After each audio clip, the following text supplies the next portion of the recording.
Hello, welcome to the recap of Real Housewives of Potomac, Season 5, Episode 8, Serving Up Betrayals.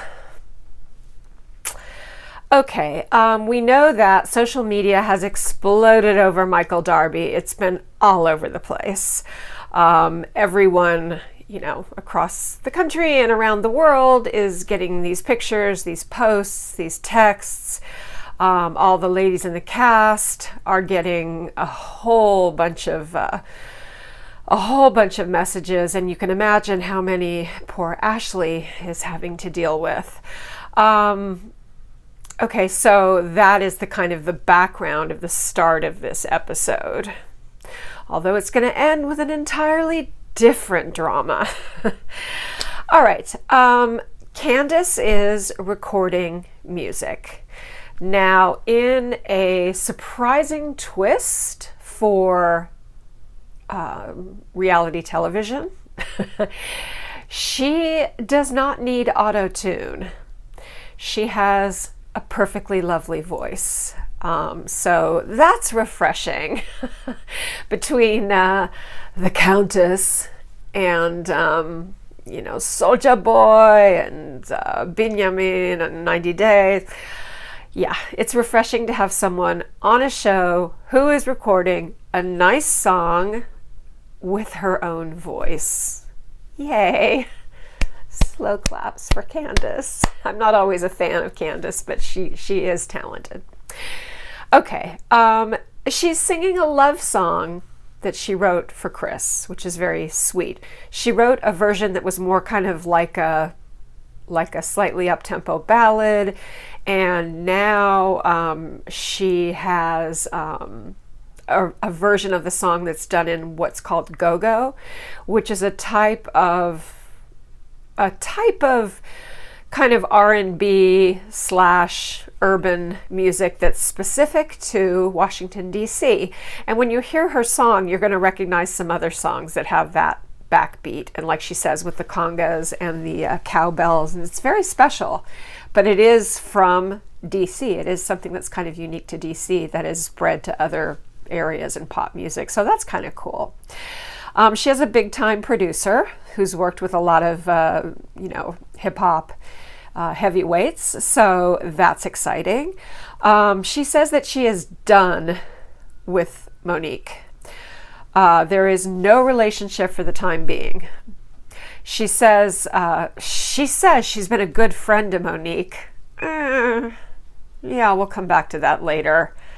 Not so much, Candiace, but anyway, it's silly though that this whole thing about Monique being a control freak and wanting everyone to be out by the fire pit at the lake house, and Candiace kind of being off in the corner with Ashley and Gizelle to break the news about the texts and the photo of Michael in the strip club, that this caused this latest blow up between the two of them.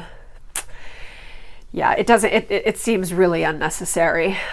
Yes, Monique, be angry that she's friends with Charisse and that she became friendly with Charisse when you two were having trouble, which does not look good because Charisse is the one who told the whole world about the story of you and the personal trainer, which, I have no proof. I don't know if it's true or it isn't true, but the fact is, that's dirty. That's working to destroy a family and spreading rumors that could destroy a family. So it's messy, and Candiace is messy. She's definitely messy. So I feel like, gosh, I'm a little bit on Monique's side in this. I'm not saying that Monique did not have a thing with her personal trainer, which would be disappointing, but still, I feel like Candiace kind of jumping in and suddenly she's best friends with Charisse does not smell right. She's being extra Candiace. Okay. All right. Now, Michael and Ashley. The night before they film this particular scene, Ashley gets the article and the photo of him from behind in his boxer briefs taken at a hotel, I guess at the MGM casino. There's a hotel there in the DC area, in the greater DC area. And she says that she is surprised that he has done this. I want to hear more because I have heard a lot of rumors that they have a kind of an open marriage, not necessarily an open marriage, but an unusual marriage. So let's just see what happens. Okay, so they go into a restaurant and they sit down and talk because she doesn't want to have bad energy around the baby. She doesn't want to have the talk at home. And he tells her, yes, he met a girl at the strip club, which it turns out was a stripper. And he took her to the casino and then he took her to the hotel. He claims that at the hotel he'd had so much to drink that he fell asleep, so nothing happened. He woke up suddenly the next morning and he went over to the dresser to check the time and to check his phone.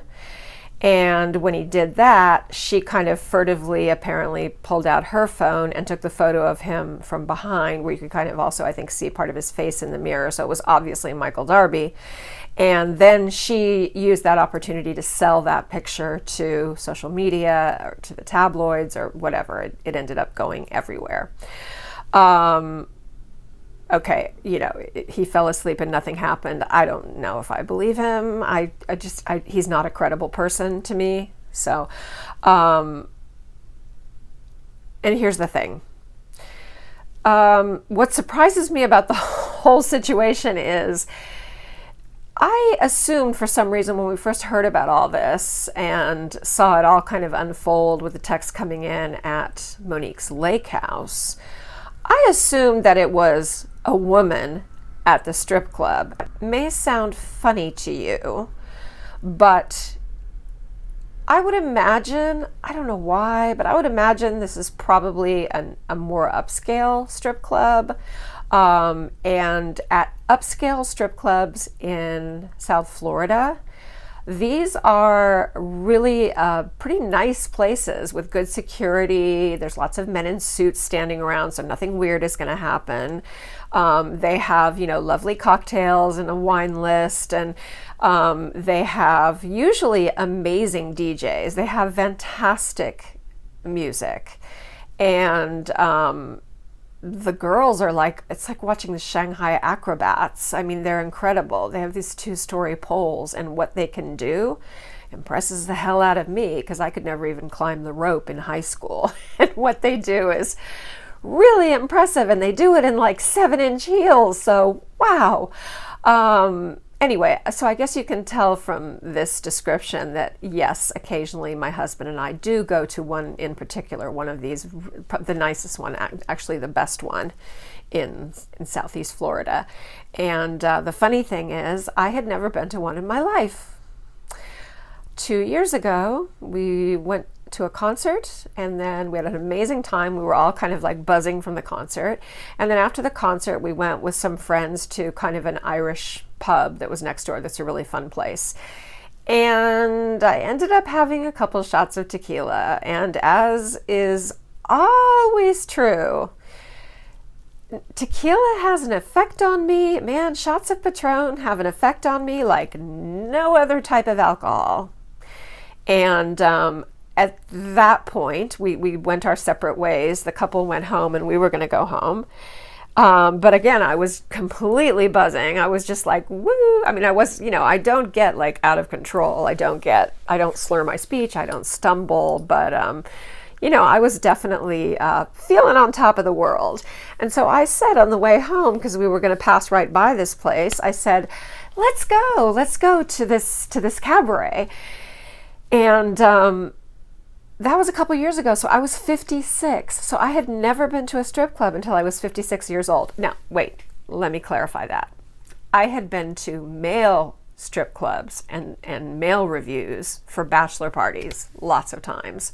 But usually they would have something on. There was one case, at my own bachelorette party when, believe it or not, there was a place that used to be down here in Miami that had men with nothing on, and it was legal, and they served alcohol. I don't think that's allowed anymore. I don't know.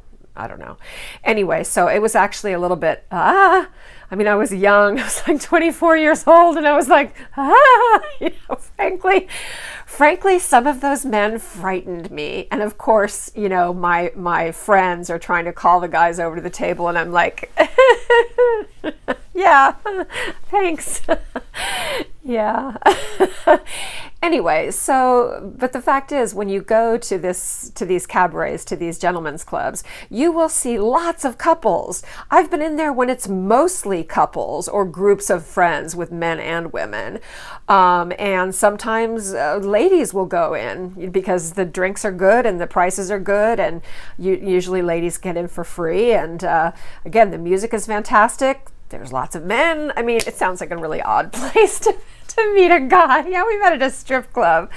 Yeah, but anyway, so that's why I assumed, when we heard about this story, I assumed that he met a woman who was there maybe with some friends. I didn't think it was a stripper. Do you know how expensive that would be? Because you would have to pay for that stripper's time. That stripper is not like, she didn't just fall in love with Michael Darby and say, oh, I just want to hang out with you and then let's spoon in your hotel. No, that would be really expensive. And if she wasn't asking him for money, well, however much money she got for selling that picture is a whole lot less than she could make, working a shift as a stripper, or going back to some guy's hotel room with him, and being his companion at a casino for a few hours beforehand. That would be thousands of dollars. So that's why I mean, like, I guess he paid her? I don't know, but that's just, these are the kind of things I think of. But remember, strippers are not prostitutes. They're not necessarily prostitutes. Some strippers are prostitutes. A subset of strippers are prostitutes and will sleep with men for money. But usually they'll do like kind of up to a certain level of stuff, intimate stuff with men, as part of their, job, and going into the private rooms and stuff like that, but not like go all the way, to use an immature phrase. So yeah, going to hiring a stripper, getting a stripper to go to a casino with you and then come back to your hotel with you. Wow, that, if you do that on a regular basis, Michael, you do make a lot of money. You have more money than I thought. Okay, so now, she asks if he told people, as was said in the text, did you tell people that you have a wife and a boyfriend? And he said, no, absolutely not. And then he apologized for everything, and he said he knew it was stupid and it was idiotic, and he knows that if he does it again, that would be the end, and et cetera, et cetera. And again, I don't believe him. I don't find him a credible person. I mean, do you? I just don't find him a credible person. Could he be telling the truth? Yeah, he could be telling the truth, but anyway. Okay, at this point, Ashley says in her confessional, they are not a traditional couple. In the sense that they have, it seems like my take on it is they have threesomes involving Ashley and another girl and Michael, that this is something they maybe do on a somewhat regular basis. So she'll say that, if sometimes she's attracted to women, and if she's attracted to a woman and they're out and the woman is willing, that they will have, a threesome. But she said that always in these kind of things, both partners have been involved. In other words, Michael and Ashley have been involved. It hasn't been like one person going off and doing their own thing. No. So at this point, Michael suddenly asks the cameras to stop filming. Oh my God, here comes the producer again. All right, Housewives. Andy, I'm already upset with you. You know you're getting on my last nerve. Stop with this breaking the fourth wall, bringing the producers, showing the cameramen, people saying, bravo, bravo, bravo, stop filming. Let us at least hang on to the flimsy the sort of flimsy illusion that there is some reality in this, and that we're sort of like a fly on the wall watching these people's lives unfold. We're not stupid. We know this is reality TV, and we know that even if it's not fully scripted, that much of the scenes are kind of worked out in advance, that sometimes you're going to play with scenes and you're going to put scenes in that actually happened after the show says they did, like Brandy telling her horrible story about how Denise raped her. That was pretty sure. I've heard this so many times. And if you look at the kind of details of it, you can sort of see that that scene was put in after Rome. That was put in after Teddy came out with the whole story that Brandy had told her and Kyle. So, yes, all of these things we know. We know they play around with this. We know that things are drummed up, drama is drummed up that isn't really there. We understand that. But that little 20% or whatever it is that is actually the real lives of these people, we kind of cling to that. We like that. And if you're constantly showing us behind the curtain like the Wizard of Oz and seeing the little guy at the levers, you're spoiling it for us. Just stop it. I don't like it. I don't like it, and I think it's a really bad idea, because you're kind of making it lose its magic, and it's going to evolve into something else, or it's going to just become old and people aren't going to want it and they're going to look for another type of entertainment. So I would just say be very careful with this, because now we've seen this on Beverly Hills, we've seen this on New York. Have we seen it on Orange County? Probably. I mean, but now we've seen it on Potomac, and it's enough. Stop doing this. So anyway, he says to the producer, who now, is introduced, and you get a Chiron, whatever, Fred, producer, whatever the hell his name is. And then he crouches down by their table, and Michael says, no more. We've already shared a lot more. We've shared some really personal stuff. I don't want to share any more than this. So there is that. And yeah, I hope this it seems to be escalating into something that's just going to be a regular, almost like a cast member. Production is going to become another cast member, and we're going to get to know the producers and cameramen, I guess. I don't know. Okay, now we are with Monique. She is meeting with her team in a new office. She can't work at home with the kids, so she's gotten this, what looks like a lovely office space. She has a considerable team. They've got all this merch. Her company is not for lazy moms, and she is really hoping to raise some money by doing this live podcast. Karen is going to be there, maybe Ray, and she says that Candiace and Chris are going to be there. She's selling tickets for this, for the audience. So, she's actually hoping to raise some money, because she has apparently gone way over budget. All right. So that's cute. Anyway, Gizelle is furniture shopping, and Robin meets her there. The two BFFs, those two are thick as thieves. Robin tells Gizelle that after she left, remember Gizelle left early to go up to New York and get her book award. And Robin tells her that Monique had just a complete fit over Candiace keeping Gizelle and Ashley away from the group, away from the fire pit, for, in order to tell Ashley about these texts and the picture of Michael in the strip club, which they thought was more important. But Monique is a control freak, and when she plans a weekend, she wanted everything to go exactly as planned, and they were supposed to be out there making s'mores. So she was really angry and took out her anger on Candiace. And if you show a little bit of aggression to Candiace, she's going to get all... She's hair trigger. Candiace is hair trigger. So's Wendy, I'm learning. Wendy and Candiace are both just like, you throw any little... All you have to do is kind of poke them just the littlest bit, and they're both going to be like that. So that's two ladies in the same show. Okay, anyway, obviously telling Ashley what was going on was more important than the marshmallows. They both feel really terrible about what's happening to Ashley because they got so many DMs and so many, were contacted by so many people about this. So they're like, oh my God, imagine how many messages Ashley's had to deal with. Okay, so Gizelle says that she wants to take the ladies to a winery. She feels bad that she left the lake house weekend early, even though they were all joking about kind of being held hostage there. Anyway, she wants to take the ladies to a winery to kind of have a little bonding moment with all of them. All right, now we cut to Monique and Chris walking Chase. Oh, that baby is so cute. He's yummy, yummy, yummy, yummy. She ventures to tell Chris that she's really concerned that she's not selling many tickets.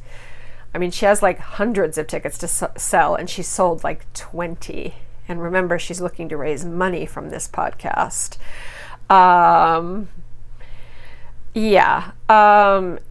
She really wants her husband's unconditional support.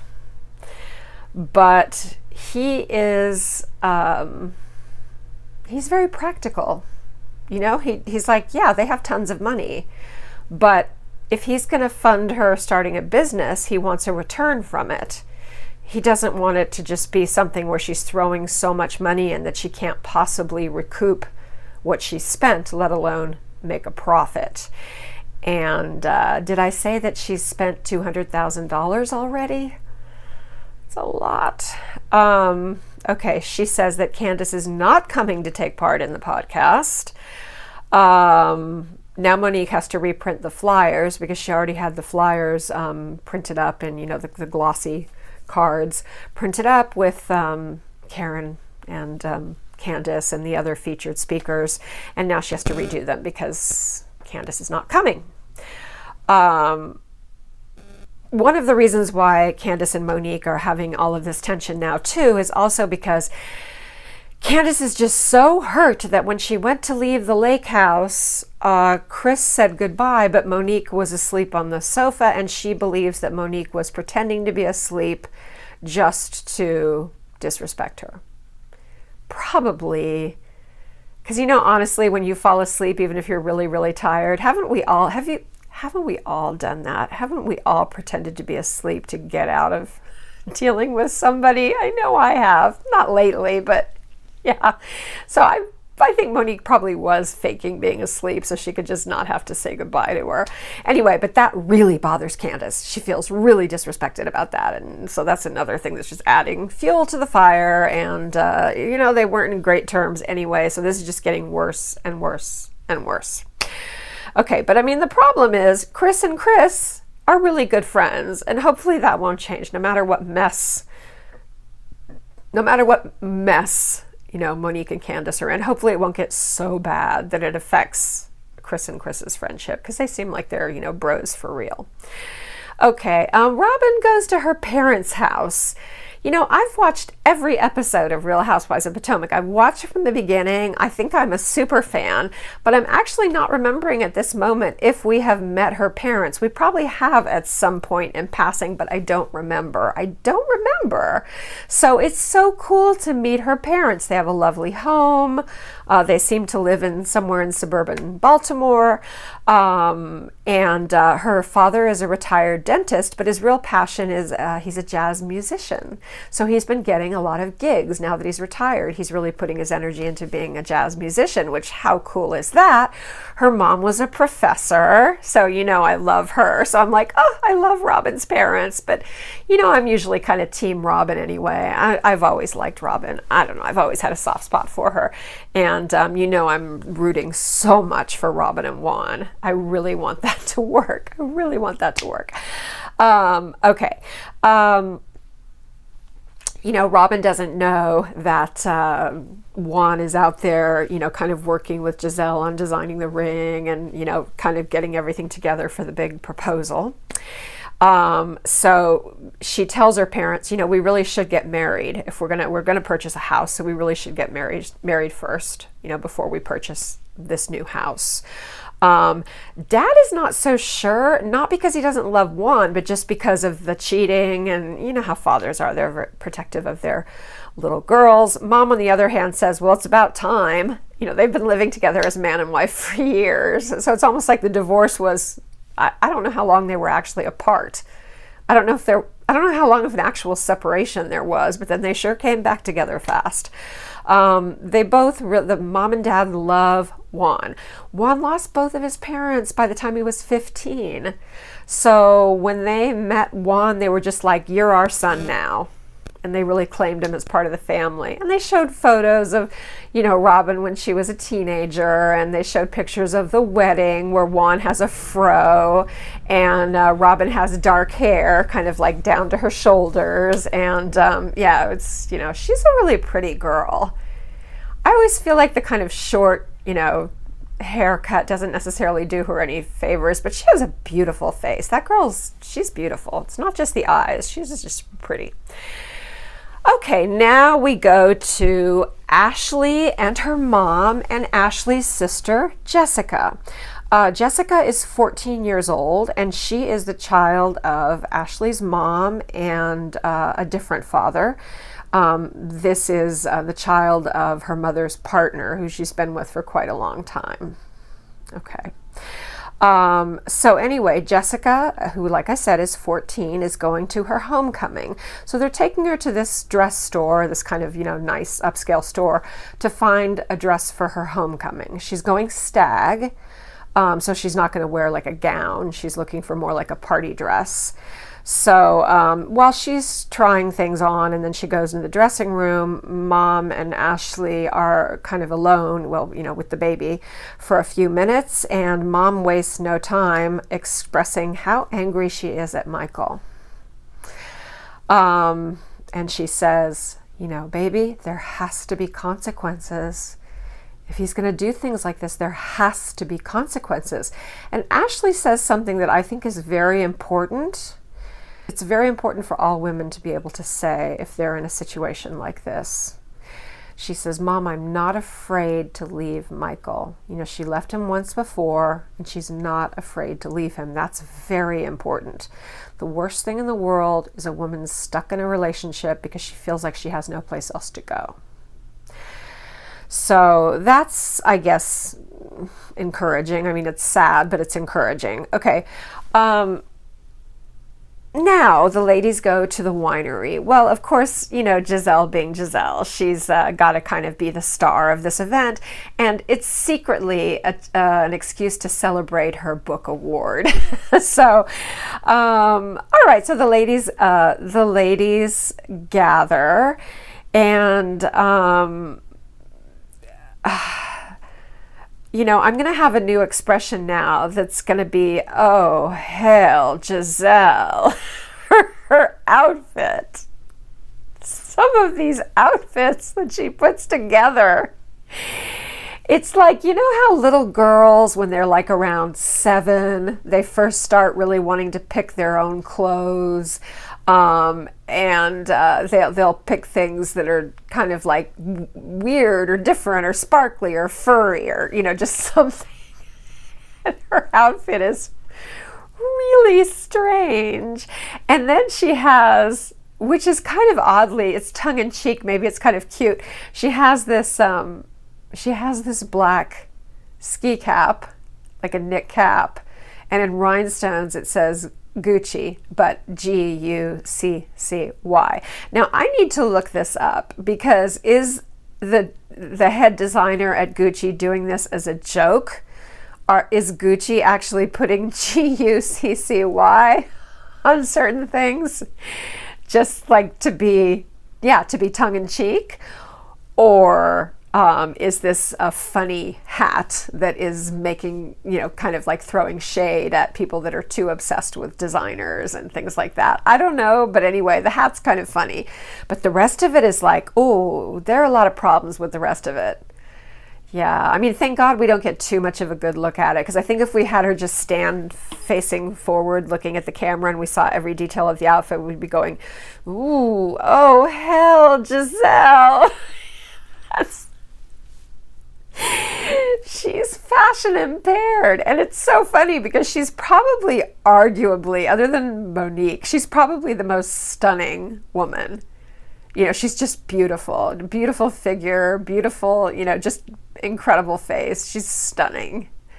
And it's just ironic that unless they're dressing her, like they're picking the gowns for the, you know, like for the intro and stuff like that, or they probably pick her gowns for the reunions because she looks great in those. But oh my goodness, I can tell you, she dresses herself. She doesn't, I don't think she has a stylist. I don't think she has a stylist. Anyway, she just cracks me up. Gizelle is, yeah, she's, like I've said, she's the Lucille Ball of all the Real Housewives. She's adorable. I'm all about Gizelle. Okay. Ashley weirdly announces that she might be pregnant. Hold the phone. I am so confused. Dina's 3 months old. I mean, I know it's possible. I'm Irish, and we have an expression, Irish twins, because, you know, Catholic Irish women did not believe in birth control in the day. My own mother did not believe in it. My mother and father had 6 kids in what? Let me do the math. They had 6 kids in 11 years. So you do the math in terms of the separation. So basically the only reason my mother didn't get pregnant right away is because she was nursing. So she was either pregnant or nursing for 11 years. But she loved it. She loved it. My father was successful. She had, you know, housekeepers. She had lovely houses. She had everything she needed. And, you know, the bitch, she would like immediately go back to a size 6 after every baby. Because my mother was like just always perfect. You know, so she never, baby weight? What's baby weight? Barbara was always, I bet the other ladies in the neighborhood just hated her because there were a lot of them that were all having babies at the same time and probably like looking down at their waistlines and feeling like, oh. And then my mother, who looked like, you know, a movie star, would show up at the neighborhood cocktail parties and, you know, tall in this like designer dress with her hair all done by, she had stylists. And they must have hated her. And she'd be like, yeah, I just had my 4th baby. And her waist was like this. I look at pictures of her now, you know, during this period where she's having baby after baby after baby, and she's just so glamorous. She's just all, you know, tall, thin, Elizabeth Taylor looking. You know, my dad got lucky. Okay. Anyway, so how is Ashley pregnant? She is nursing, and she said, I know it's almost impossible. It's really hard to get. It's not impossible, P.S. We all know it's not impossible. You can definitely get pregnant while you're nursing, but she thinks she might be pregnant, and everyone's really confused because they're like, okay, well then there is some intimacy going on. But then remember, she said that there wasn't intimacy going on, that her and Michael were having trouble having sex after the baby because of her difficult birth. So I'm really confused. Did she just throw that out there like a red herring? Is this going to come back? Are we going to hear more about this? I'm very confused by that. So let's just pass by because I don't know what to think about that. Anyway, but she then immediately jumps to, yes, the texts were true. Yes, he took a stripper to a casino and then to a hotel, and he fell asleep, and they didn't have sex because he was drunk and he fell asleep. But the next morning he jumped out of bed and checked his iPhone to see if there were messages or to check the time. And while he was jumping up from the bed, she took a sly picture of him and then sold it to social media or the tabloids. Okay, that allegedly. Yeah, and it's at this point actually where they specifically say that it was a stripper. It was a dancer. I'm sorry, a dancer. They like to be called dancers. A dancer. Okay. Yeah, again, I mean, no one believes he fell asleep before he had sex. Kind of like, okay. And Wendy's so funny. Wendy's like, sis, no one wants to cuddle Michael. Like if he fell asleep, the stripper would stay there. The dancer would stay there and cuddle him all night and spoon him. Yeah. Also, if he was passed out, why didn't she kind of slither out of bed and take pictures of him sleeping? Then you could really get his face. You know, like maybe like pull the sheet off, show that he's in his underwear and he's in bed in a hotel room. Or she could even maybe like do a selfie with her. Maybe she didn't want to show herself, but I would imagine that wouldn't be a problem. So I don't know. It doesn't sound. It doesn't pass the smell test or the taste test, as I've already said tonight. Okay. Now, Monique says, do you think that maybe he's just giving you enough truth? And he only told you because it was already out there. He told you once it was already out there. In other words, he didn't come back and say, oh, I've got to confess this to you. I feel so bad. The timing was that this stuff was already out there. People knew about it. And then he confessed to her after she already knew. So that's not great. That doesn't look good. Ashley volunteers to everybody that her marriage does allow for threesomes. It does allow for other people to be involved, is the way she said it. Okay, she just shares that very openly, and no one seems to really be bothered by it. Karen's fine with it. She's like, yeah, you know what? By the way, Karen looks so cute. She's someone else has been giving her a lot of shade for being too Fendi this season, but she looks good in Fendi. She looks good in the classic black and brown Fendi F design, and she has another like a poncho that's cute. I like her wig. I like her look. I think that she is looking good this season, as long as she does not put that mushroom cap wig back on. That was bad. Okay, anyway, everyone is really supportive. So it's like, great, we're on a positive moment now. And then Ashley makes the big faux pas of saying to Candiace and Monique, so you guys are good now? Everything good between you two? And then begins the shitstorm. Okay. No. This is still all about... it's all about Candiace making a big effort to be friends with Charisse when her and Monique were in a fight. Candiace never had any friendship or, closeness to Charisse. She went to Charisse and put out a hand in friendship because they were both working against Monique, basically. And Monique associates Candiace with Charisse, and Monique associates Charisse with telling everyone that Monique was sleeping with her personal trainer. So this is all about, as they say on the show, it's about Charisse and it's about the personal trainer. Okay. And now it starts getting physical and they start laying hands on each other, and it's a cliffhanger. So we stop with, someone reaching across to pull someone's hair, and you do not pull a woman's hair. We know that. Anyway, but thank God Wendy got the knife out of Candiace's hands, because at one point she's talking to Monique and she's gesturing with a knife, and it's like an apple knife. It's not a butter knife like last time when she threw the knife across the table. This was a sharp knife. So before she can throw it at Monique, Wendy very judiciously takes the knife out of her hand and puts it down.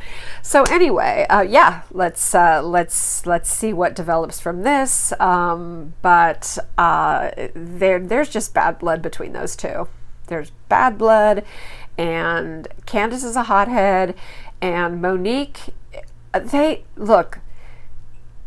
all of these ladies, I want to say all of these ladies, pretty much all of these ladies have tempers if you push them. And if you push them in the wrong way, in the wrong direction, at the wrong time, it'll come out. And you're playing with fire here. And we have a few really volatile ladies on the show right now. And so, we'll have to see. Can't wait for Sunday night for the next episode. Thank you so much for joining me. I hope that, actually, I see that more and more of you are joining me for Real Housewives of Potomac. So I hope that I'm converting some of you to this show, which I think it's the best. I think it's my favorite right now. I wouldn't have said that a couple of years ago. I would have said New York.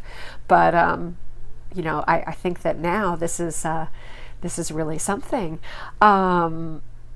So please remember to like, comment. Love your comments so much. You guys are you're just always making my day.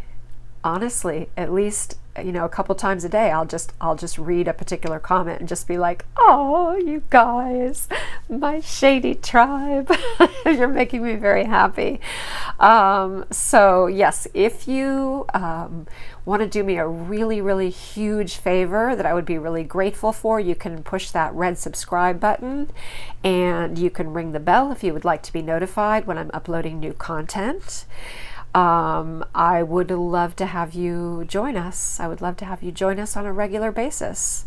I am noticing that, I'm honored and grateful that my views are going up, but the percentage of people subscribing versus the people who are watching, and I know my numbers are going up in terms of the time that people are watching. The average view time is going way up. So that is actually really great, you guys. That's something that is really important. I'm delighted, people are clicking and they're staying. So that is really exciting me. That's something that's getting better and better and better. But anyway, just if you are enjoying it, send me a comment. Let me know, how you feel. If you want to subscribe, if you do subscribe, be sure and put down in the comments, hi, I'm so-and-so, I subscribe, because they will give me a little notification saying so-and-so subscribe, but it might be your username. So if you want me to thank you by your first name, go ahead and say, hi, this is, Jenny, and I just subscribed, so that I can thank you not only in the comments, but also on air, so to speak. So anyway, so I want you to take very, very good care of yourself. Now we're learning a little bit more about this thing about Miss Rona, and it's more important than ever to make sure that we're maintaining that distance and wearing a mask. And I want you all to be healthy, and I hope that all your families are well, and I want you to be good, but not too good. I love you guys. Bye.